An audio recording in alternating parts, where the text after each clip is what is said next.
अरे वहाँ फलों के कितने पेड़ हैं?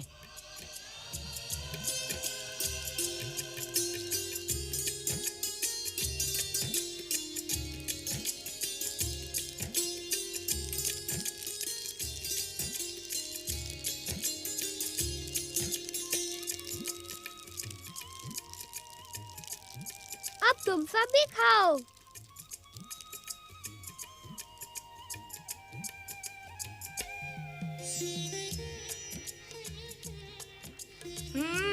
स्वादिष्ट है।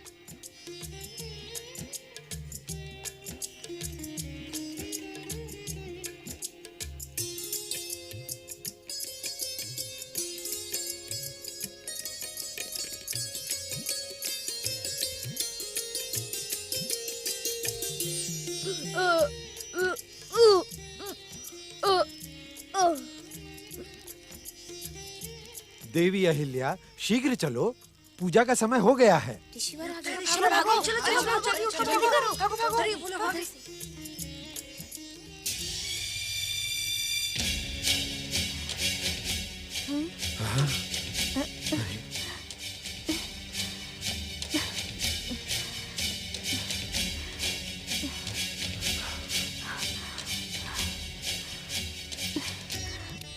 स्वामी, किसी ने हमारा आश्रम उजाड़ दिया।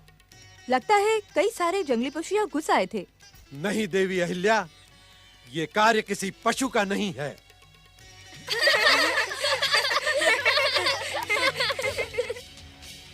गौरी पुत्र गणेश। स्वामी, गौरी पुत्र गणेश को हमारा आश्रम उजाड़ने की क्या आवश्यकता थी? हम तो स्वयं ही उनके अतिथि सत्कार के लिए तत्पर थे। गौरी पुत्र गणेश ने यह उचित नहीं किया। हमें इसका विरोध करना होगा। बाल लीलाओं की भी एक सीमा होती है। स्वामी, बालक तो बालक ही होते हैं ना?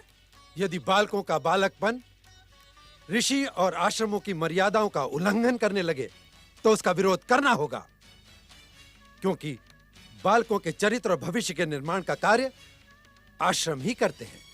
स्वामी, श्री गणेश तो महादेव शिव और महादेवी गौरी के पुत्र हैं। इसी कारण देवी अहिल्या, उनका उत्तरदायित्व औरों से अधिक है। शिव और पार्वती का पुत्र जो कार्य करेगा, संसार उससे आदर्श ग्रहण करेगा। बाल लीलाएं उद्दंडता तक पहुंच जाएं, इससे पूर्व उन्हें रोक देना चाहिए। हम इसका विरोध अवश्य करेंगे।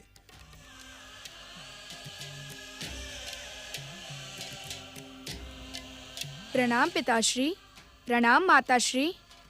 मयूरेश्वर को कहाँ छोड़ा है कार्तिकेय?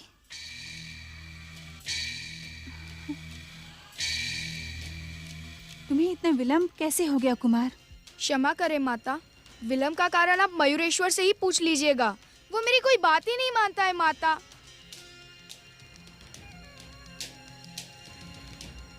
देवी पार्वती, कुमार के व्यवहार से ऐसा प्रतीत होता है कि दोनों भाइयों में मनमुटाव हो गया है।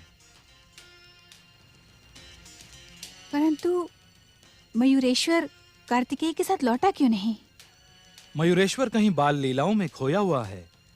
वो शिवगणों के बालकों के साथ कहीं रम गया है। बाल लीलाओं में ऐसा क्या रमना कि माता पिता की चिंता ही ना हो उसे? आने दीजिए उसे।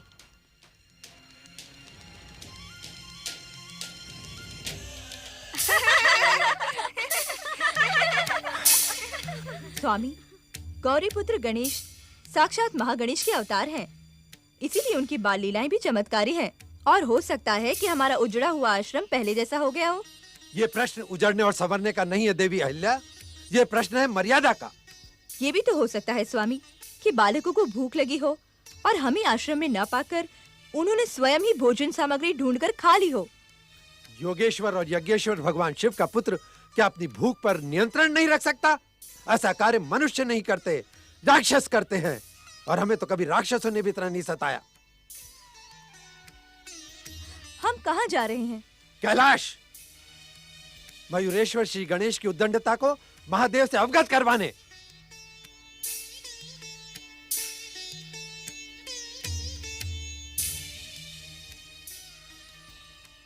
प्रणाम ऋषिवर, प्रणाम माता अहल्या। आप शिव पार्वती के पुत्र श्री गणेश है ना? आपने ऐसा क्यों किया?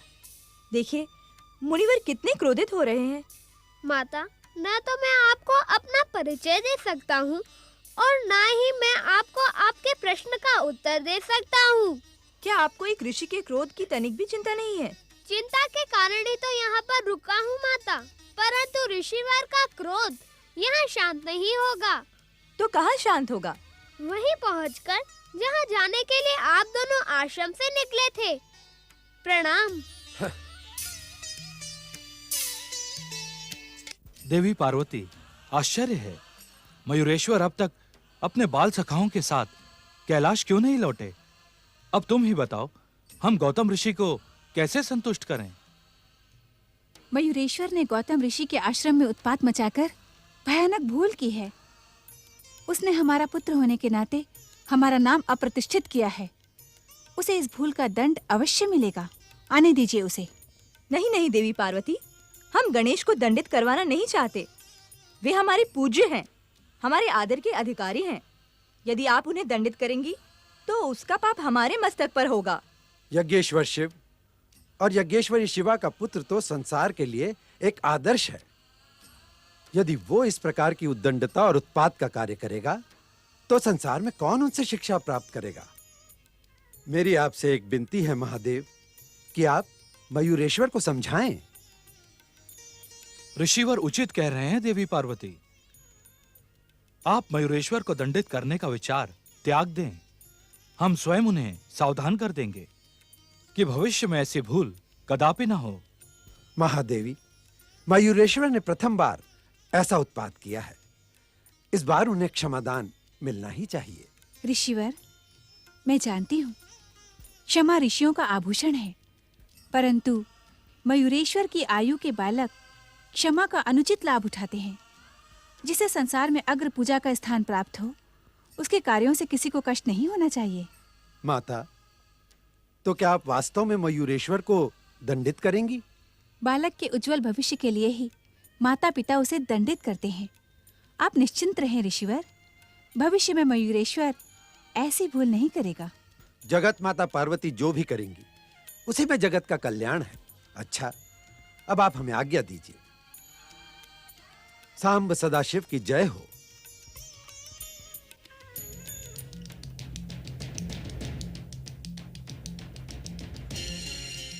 प्रणाम ऋषिवर। प्रणाम माता अहल्या। यदि हमसे जाने अनजाने में कोई अपराध हुआ हो तो हमें क्षमा कर दें। हे प्रिय अग्रपूज्य मयूरेश्वर, आपने क्षमा याचना करके अपने सारे जाने और अनजाने में किए अपराधों से मुक्ति प्राप्त कर ली है। यशस्वी भव।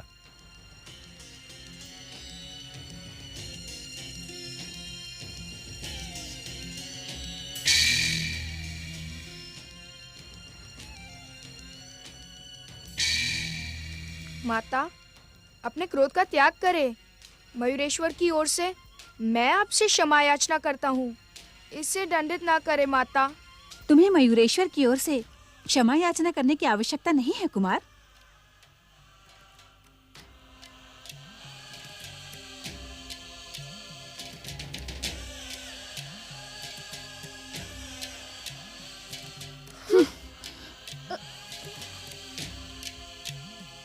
जब मयूरेश्वर ने गौतम ऋषि के आश्रम में उत्पात मचाया था तो तुम सब ने उसे क्यों नहीं रोका? शांत क्यों खड़े हो? मेरे प्रश्न का उत्तर क्यों नहीं देते? उत्पात तो हम सब ने मिलकर मचाया था बड़े भैया। दोषी हम सब हैं, क्योंकि हमें भूख लगी थी। कुमार, भूख लगने पर भोजन को पाना तो हर प्राणी का अधिकार है। यह अधिकार दिलाने के लिए मयूरेश्वर ने इनकी सहायता की। इसमें अपराध कैसा? पिताश्री, भोजन प्राप्त करना अपराध नहीं है, किंतु भोजन प्राप्त करने के लिए किसी के आश्रम में उत्पात मचा देना, ये तो अपराध ही माना जाएगा ना। कुमार, आश्रम किसी की निजी संपत्ति नहीं होते। उस पर समाज के हर प्राणी का समान अधिकार होता है। किंतु मनुष्य लोक में हर दिन एक नई परंपरा जन्म लेती है, जिसके कारण आज ऋषि मुनि भी इन आश्रमों को अपनी निजी संपत्ति समझने लगे हैं।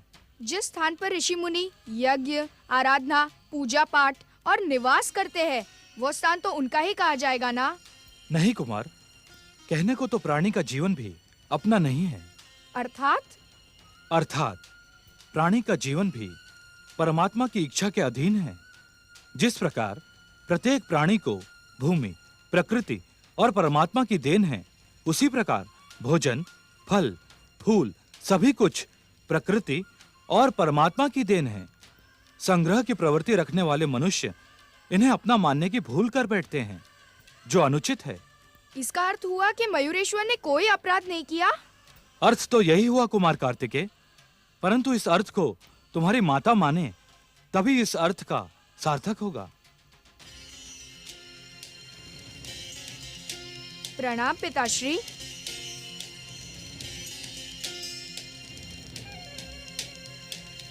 चलो मेरे साथ।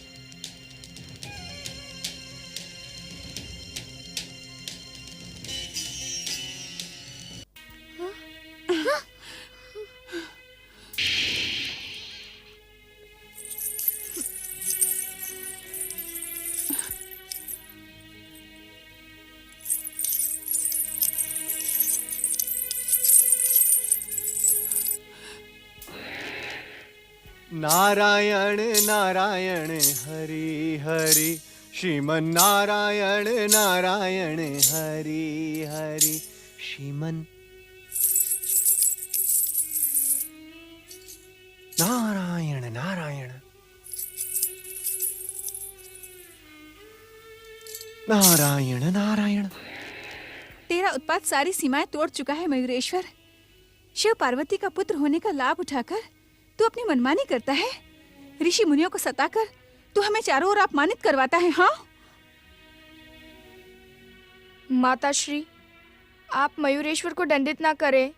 जिस अपराध का दंड आप मयूरेश्वर को दे रही है वो उसने अकेले नहीं किया, ये सब भी उसके दोषी हैं। मयूरेश्वर को मेरे दंड से बचाने के लिए तुम असत्य कह रहे हो कुमार। मैं सत्य कह रहा हूँ माता। स्वयं इन सब ने ही मुझे सत्य से परिचित कराया है। मैं जानती हूँ मयूरेश्वर को बचाने के लिए ये सब असत्य कह सकते हैं, इसलिए मैंने इनसे कुछ नहीं पूछा। परंतु माता, कुछ कहने की आवश्यकता नहीं है। मयूरेश्वर इन सब का नेता है। यदि ये न कहता तो क्या ऋषि गौतम के आश्रम में जाकर इनमें से कोई भी उत्पात मचाने का साहस कर सकता था? नारायण नारायण। अग्र पूज्य मयूरेश्वर को इस प्रकार दंडित ना करें माता, इसका परिणाम अनर्थकारी हो सकता है। तुम बिना बुलाए यहाँ क्यों प्रकट हो गए नारद? मैंने तो तुम्हें आमंत्रित नहीं किया। तुम मुझे किसी परिणाम का भय न दिखाओ। अपराधी पुत्र को दंडित करना माता का कर्तव्य होता है। शांत हो जाए माता, कृपया शांत हो जाएं। मैंने कहा ना देवऋषि, आप माता और पुत्र के मध्य न आए। एक बात कहूँ माता, आप मुझ पर क्रोध तो नहीं करेंगी ना? मैं तुम्हारी चतुराई जानती हूँ मयूरेश्वर, परंतु आज तुम्हारी किसी भी बात से मेरा क्रोध शांत नहीं होगा। कोई तुम्हारे नाम का उल्हाना लेकर कैलाश आए, ये मुझे प्रिय नहीं। मेरी बात सुन तो ले माता। कहो, क्या कहना चाहते हो? आप मुझे इसी कारण इतना कठोर दंड दे रही हैं ना, क्योंकि मैं आपका अपना पुत्र नहीं हूँ।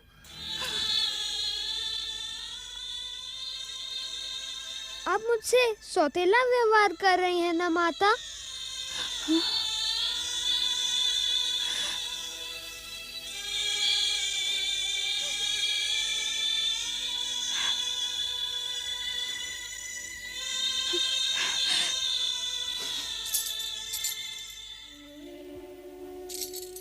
नारायण नारायण।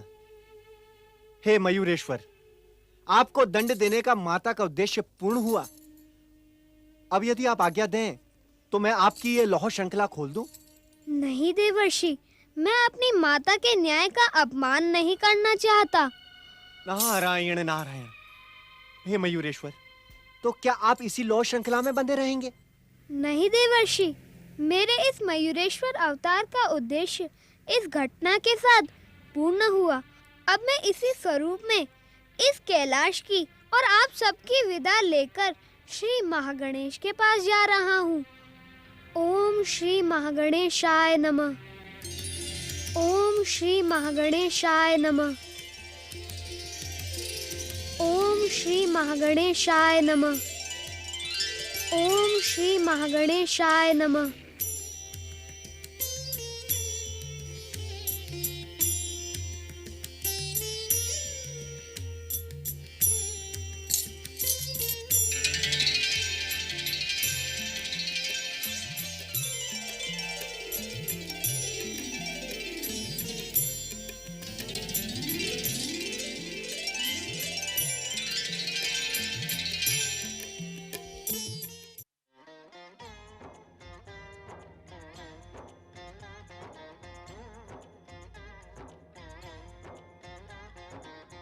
अर्थ समर्थ ये इनसे जीवन, यही है करता यही है कारण।